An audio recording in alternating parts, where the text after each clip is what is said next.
자, 경제가정 시간, 경제가정 시간이라고 그랬습니다. 네.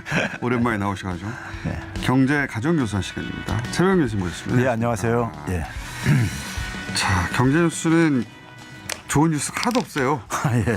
단 하나도 없는데 일단은 하느니 기준금리 0.5를 또 인상했습니다. 빅스텝. 예. 예. 근데 뭐 미국은 이보다 더 높일 테니까 자이언트 스텝 할 테니까 그죠? 자, 그렇게 해서 기준금리가 3%시대가 됐습니다. 이건 뭐 억지 춘향식으로 올린 건데요. 7월 말부터 그러니까 7월 26일 날 연준이 0.75 두 번째 올리면서 예. 이제 그때 격차가 이제 미국이 앞서기 시작했죠. 예. 0.25를요. 역전됐는데. 그리고 이제 9월 달에 다시 이제 8월 달에 이제 하느니 0.25 이제 올려가지고 좀 이제 격차를 축소시켰다가 예. 9월 달에 다시 0.75 올리면서 0.75가 벌어졌죠. 예. 벌어진 상태 속에서 이거를 지금 이게 방치되다 보니까는 어떤 일이 일어나고 있냐면은 환율이 급등을 하고 오늘도 있고요. 급등하고 주식 시장에서 돈이 빠져나가고. 예, 주가도 그러니까 지금 그래서 한국은행이 어저께 그 9월 달 이후에 외환시장과 금융시장의 동향을 이렇게 정리해서 발표를 했는데 8월 말 이후에 그러니까 9월 이후만 이제 이렇게 그 집계를 했지만은 주요 국가 중에서 우리나라가 환율이 가장 많이 올랐고 그다음에 주가도 그러니까 가장 많이 하락했고 요 최근 한 달만 따져도. 그렇죠. 예. 예. 그러니까 뭐 그런 상황 속에서 이제 외국인 자금들이 유출을 하고 있는데 빠져나가고 있어요. 그동안에 이제 유출이 좀 상반기에는 억제됐었던 채권 시장에서조차도 연속 2개월 연속 이게 유출되고 있고 예. 그러다 보니까 자연히 뭐냐면 환율 상승 이 악순환이 벌어지는 거죠. 무역 수지는 적자고. 예, 무역 수지 적자는 계속 지금 지속되고 있고 10월 달 지금 10일까지 지금 이 무역 수지가 나왔는데 그것도 한 38억 달러 적자로 지금 적자 행진이 계속되는 걸로 나오고 있고요. 외환 보유고는 사라지고 있고. 외환 보유고가요. 네. 지금 이제 9월 달에 거의 한 200억 달러 가깝게 줄어들었거든요. 9월 달에만. 예, 9월 달에만요. 그러니까 지금 올해 들어와 가지고 외환 보유고 줄어든 것에 한 70% 이상이 윤석열 정부 이후에 줄어들었어요. 외환 보유고가요. 그러니까 외환 보유고가 굉장히 빠르게 줄어들고 있는데 지금 이제 그 기재부 총리나 추경호 부총리 같은 경우는 외환 보유고가 우리나라가 세계 8위, 9위 뭐 이렇게 되기 때문에 가는데 걱정 없다 이런 얘기를 예. 하고 근데 있죠. 이게 2008년도에도 똑같은 소리 했었어요. 금융위기 겪을 때도. 예. 그때는 뭐냐 우리나라가 세계 6위였었습니다. 외환 보유고. 2,600억 달러뿐이 안 되는데도 불구하고 세계 6위였었어요. 근데도 그 당시에도 그러니까는 뭐 한미 통화 수합까지 겨우 진정시킬 정도로 굉장히 급등을 하고 있었죠. 근데 지금은 미국이 한미 통화서 할 수가 예. 없잖아요. 그러니까 이것도 그러니까 뭐 하여간 그 문제를 좀 자처하고라도요. 그래가지고 지금 이 외환 보유고가 4,200억 달러가 좀 약간 밑으로 떨어졌어요. 예. 그래서 지금 이제 시장에서는 뭐냐면은 4천억 달러를 심리적인 마지노선, 심리적인 어떤 하나의 이 숫자로 이렇게 지금 보는 눈들이 있어요. 4천억 이상 돼야 안정적이다 하는 그런 심리가 있는데. 그러니까 이게 4천억까지 만약에 무너지게 되면은 이게 숫자에 적은데 그렇죠. 4천억이 무너지게 되면 굉장히 심리적으로 공황 상태가 올 가능성이 있다. 이제 이런 얘기들이 있는데 지금 이 그 외환 보유고 금액이 좀 과장되고 있는 측면이 있어요. 어떤 면에서. 무슨 얘기냐면은 외환 보유고의 보유액의 그러니까 한 90% 이상은 채권이나 증권들로 이렇게 보유를 하고 있어요. 보유하고 있는데 현금이 아니고요? 예. 예를 들면 이것도 이제 현금으로 보유하고 있으면 이제 이익이 안 생기니까. 그렇죠. 예. 그래서 이제 채권으로 보유하고 있는데 채권을 우리나라 한국은행은 지금 현재 뭐냐면 매입할 때 가격을 기준으로 예. 이거를 지금 금액을 산정을 하고 있어요. 예. 그런데 지금 그동안에 지금 최근에 특히 보게 되면 채권 가격이 굉장히 급락을 하고 있거든요. 그러니까 실제 이제 그러니까 시장 가치로 그러니까 우리가 예를 들어서 달러가 필요할 때 이걸 팔아야 될 게 아닙니까? 그렇죠. 채권을 팔아가지고 매도 가격으로 해야 되죠. 기준해야 그러면 되겠네. 시장 가격으로 이게 그렇죠. 팔리지 샀을 때 가격을 누가 이거 그러니까요. 사줍니까? 그래서 지금 뭐냐면은 그거를 한국은행이 공개를 안 하고 있지만은 4천억 달러가 이미 붕괴됐을 거다. 이런 이제 얘기도 지금 있는 상태고요. 그리고 그 블룸버그가 한 달 전에 이런 식으로 한국이 외환 보유고를 소진하면 8개월이면 다 소진할 것이다. 그런 기사도 있었지 않습니까? 그렇죠. 이제 그러니까 우리나라 이제 수입액 규모. 그러니까 우리나라가 이제 절대액으로는 외환 보유액이 세계 8위, 9위가 될지 모르지만은 GDP 대비로 보게 되면은 우리나라가 굉장히 싱가포르나라든가 무슨 타이완이나 이런 나라도 훨씬 낮아요. 한 24%뿐이 안 되거든요. 그러다 보니까는 경제 규모가 크다는 얘기는 그만큼 무역액도 규모가 크다는 얘기고 그렇죠. 그럼 우리가 적어도 그러니까는 많은 우리가 필요로 하는 것을 수입에 의해서 우리가 충당을 해야 되는데 수입을 하려면 달러로 결제를 해야 되는 거 아니에요. 네. 결제를 해야 되는데 그거를 이제 그러니까 우리가 결제할 때 한 8개월 정도도 이걸 못 버틴다. 수입 금액을 뭐 이런 얘기로 이제 그 한 걸로 알고 있고요. 그거는 이제 블룸버그 같은 데랑 보도하지 우리는 보도도 안 해요. 그렇죠. 그런데 뭐 최근에 보게 되면 이제 그러니까 보수 언론들에서도 그러니까 이제 지금 이 태도가 지금 약간 이제 변화가 이제 보여요. 보이는 게 뭐냐면은 한국을 그러니까 예를 들어서 동아일보 같은 경우 보게 되면 논설실장이 한국을 인도네시아보다 취약한 나라로 만들었나 누가 이런 이제 그러니까 하면서 그런 외신이 있으니까요. 예, 그리고 그 얘기를 쭉 보니까 제가 지금까지 얘기했던 얘기들을 거의 다 옮겨놨던데 근데 사실 보수 언론들이 만든 정보 아니에요 사실 이 정보가. 근데 본인들에 대한 좀 반성을 좀 먼저 하고선 좀 이런 좀 칼럼을 쓰셨으면 하는 그러니까 아시아 통합 중에 가장 취약하다고 예. 그 얘기하고 있으니까요. 예. 그런 기사가 너무 노출이 안 돼요. 정부에서 괜찮다는 말만 물론 이제 정부 입장에서는 그런 불안 심리가 퍼져서 경제는 심리라고 더 주저앉을까 봐 그렇게 말하는 면도 있겠으나 정부는 그럴지언정 언론에서는 있는 그대로 위험을 계속 보도해 줘야 되잖아요. 그렇죠. 이 동아일보 이 사설의 11자 사설인데요. 보게 되면은 이렇게 됐어요. 다시 떠오르는 환란 악몽이 떠오른다 이거예요. 그러면서 뭐냐면 이게 동남아 국가 통화보다 불안정하다. 이게 블룸버그가 얘기하는 거란 말이에요.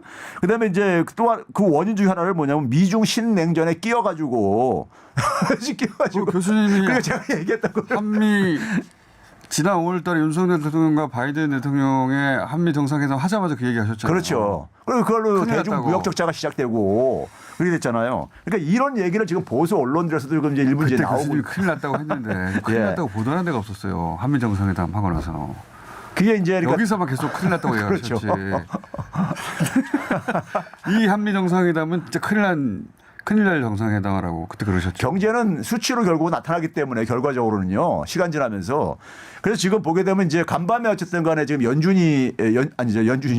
소비자 물가 상순율이 발표가 됐는데 예상보다 높잖아요. 8.2%가 나왔어요. 예. 그러니까 시장에서는 한 8.1% 정도로 지난달에 그러니까는 8월 달에 한 8.3%였는데 0.1분이 안 떨어진 거예요. 금리를 그렇게 올리고 그런데도 불구하고. 근데 이 요인이 뭐냐면 제가 한번 설명드렸듯이 처음에는 유가에서 시작됐지만은 지금은 유가는 이제 많이 잦아들고 서비스 쪽으로 이제 이게 불길이 번졌어요. 서비스는 이게 비교역제거든요. 예. 비교역제이기 때문에 국내 내수에 의해서 결정되는 거고 국내 내수가 이제 그러니까 이 소비가 이제 결정되는 거기 때문에 이걸 잡으려면 금리를 많이 올릴 수밖에 없어요. 그럼 또 자이언트 가게. 그러다 보니까 11월 1일 날 지금 이제 연준이 2차례를 남겨놓고 있습니다. 올해만. 예. 2차례 남겨놓고 한국은행은 이제 한 번 남았죠. 예. 한 번 남았는데 11월 1일 날 이제 그러니까 연준이 이제 그러니까는 이 그 금리 결정을 또 할 텐데 뭐 0.75가 지금 이제 그러니까 시장에서 굳어지고 있죠. 지금 그러니까요. 그러면 이제 1%포인트 벌어지는 거 더 벌어지는 겁니다. 그러면 미국은 게다가 또 한 번 더 할 수 있잖아요. 그렇죠.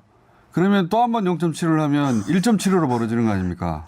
예, 그렇죠. 우리 1.75까지 지금 되면 기준으로 최대. 하자면. 예, 그렇죠. 근데 거기서 5% 0.5를 더 올려봤자 한국은행이 예. 1.25가 벌어지는 거 예. 아니에요. 그럼 올해는 1.25가 벌어진 채 마감되는데 그러면 돈이 지금 말씀하신 그 사이클에 의하면 돈이 더 빠져나갈 거 아니에요. 그렇죠. 이게 그러니까 뭐냐면 그 앞에서 그러니까 이게 일이 바로 막 지금 폭풍 전야인데 이거를 그러니까 수습하기 뒤쫓아다니면서 수습하는 방식으로 접근을 하다 보니까 왜 이렇게 할까? 환율은 계속해서 상승을 하고 거기다 9월 달에 지금 아마 오늘 발표될 텐데 한국은행에서 수입 물가가 지난 6월 달에 지금 정점을 찍고요. 7월 8월 달에 약간 이제 그러니까는 그 달러 가치가 좀 안정되면서 이게 좀 저기 그 수그러들었었어요. 근데 이게 다시 이게 급등을 하고 있습니다. 수입 물가가요. 수입 물가가 급등한다는 얘기는 환율이 결국은 환율 문제인 거거든요. 무역 수지는 더 이제 나빠질 것이고. 예, 그런 점에서 지금 그러니까는 물가도 결국은 잡지 못하고 환율도 잡지 못하고 그렇다고 해서 금리를 안 올릴 수도 없고 쫓아다니면서 쫓아가면서 계속 올려는 돼야 되고. 근데 이제 하는 폭을 보니 그렇죠. 해외 투자자들이 한국은 이거 올릴 수가 없구나. 그럼 폭은 계속 벌어지겠네. 그렇게 생각할 거 아닙니까? 당연히. 그러니까 빠져나가고 환율도 올라가고 악순환이 계속 고리에 들어간 거잖아요, 지금. 그렇죠. 거기다가 제가 볼 때는 이 정책 당국들이 재정 당국인 경제 부총리든 아니면 이제 통화 정책의 담당자인 그러니까 이창용 총재든 간에 이창용 총재가 이번에 이제 그러니까 기자회견하면서 그런 얘기를 했어요.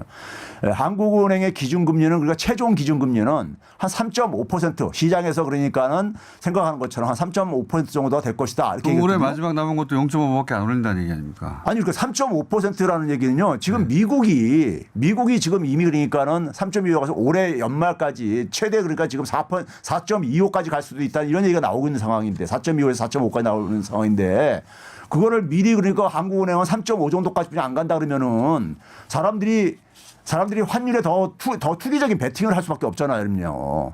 예? 그러니까 이게 이제 시장하고 소통도 굉장히 그러니까 서툴고 그다음에 기재부 장관도 계속해서 그러니까는 말을 띄우는 거는 금리를 그러니까는 지금 뭐 이제 인상할 상황이 아니다 이런 얘기 하다가 한국은행에서 금리를 인상하고 나니까는 자기들도 그러니까 물가 안정이 지금 최우선으로 고려해야 될 상황이다 이런 얘기로 또 이제 말 바꾸기도 하고 제가 계속 이렇게 오락가락 하고 있는 거죠. 제가 느끼는 이 불안감의 핵심은 뭐냐면 그래서 그러면 우리한테는 컨트롤 타워가 있는 것인가? 그렇죠. 바로 그 문제인 겁니다. 없다. 예. 국민들이 지금 그러니까 뭐냐면 정부가 그러니까 사실 존재하고 있는가. 이 부분에 대해서 그다음에 정부가 이제 정책 당국에 대한 신뢰가 굉장히 약화된 거. 이게 굉장히 큰 문제인 거예요. 이 상황을 중장기적으로 어떻게 벗어날 건지에 예. 대한 그림도 없잖아요. 예. 그냥 미국 금리 쫓아가기 바쁜 거 아닙니까? 그렇죠. 그것도 갈수록 격차 벌어지면서 쫓아가고 있는 거죠. 그리고 더 큰 틀에서 보자면 저는 또 어떤 그 큰 세계적인 흐름을 우리 정부가 놓치고 있다고 생각이 드냐면 사우디가 예. 러시아에 붙었지 않습니까? 예. 그 영원한 미국의 우방일 것 같았던 사우디가 그리고 미국이 그 기축통화가 됐던 것은 5.1달러 예. 그 사우디의 석유를 달러로만 결제할 수 있게 만들면서 기축통화가 된 거 그렇죠. 아니에요? 페트로달러. 예. 근데 지금 사우디가 그 입장을 싹 바꿔가지고 예. 자기가 미국의 기축통화를 만들었다고 사우디는 생각할 텐데 예. 이제는 미국을 버리고 러시아, 중국 연합을 선택한 거 아니에요. 그러니까 이번에는 달러가 아닌 다른 통화를 가지고 그 정도 영향력을 만들어내겠다는 의도가 거기 담긴 거 아닙니까? 예. 이게 엄청나게 큰 변화가 일어나고 있는 거 아니에요 지금? 그렇죠. 지금 세계 금융 시장과 자본 시장의 변화를 그 내면을 읽어보면요. 이 시스템의 불안정이 지금 그러니까 노출되면서 생기는 문제인 건데 세계 통화 금융 시스템의 그러니까 재편은 전문가들은 불가피하다고 보고 있어요.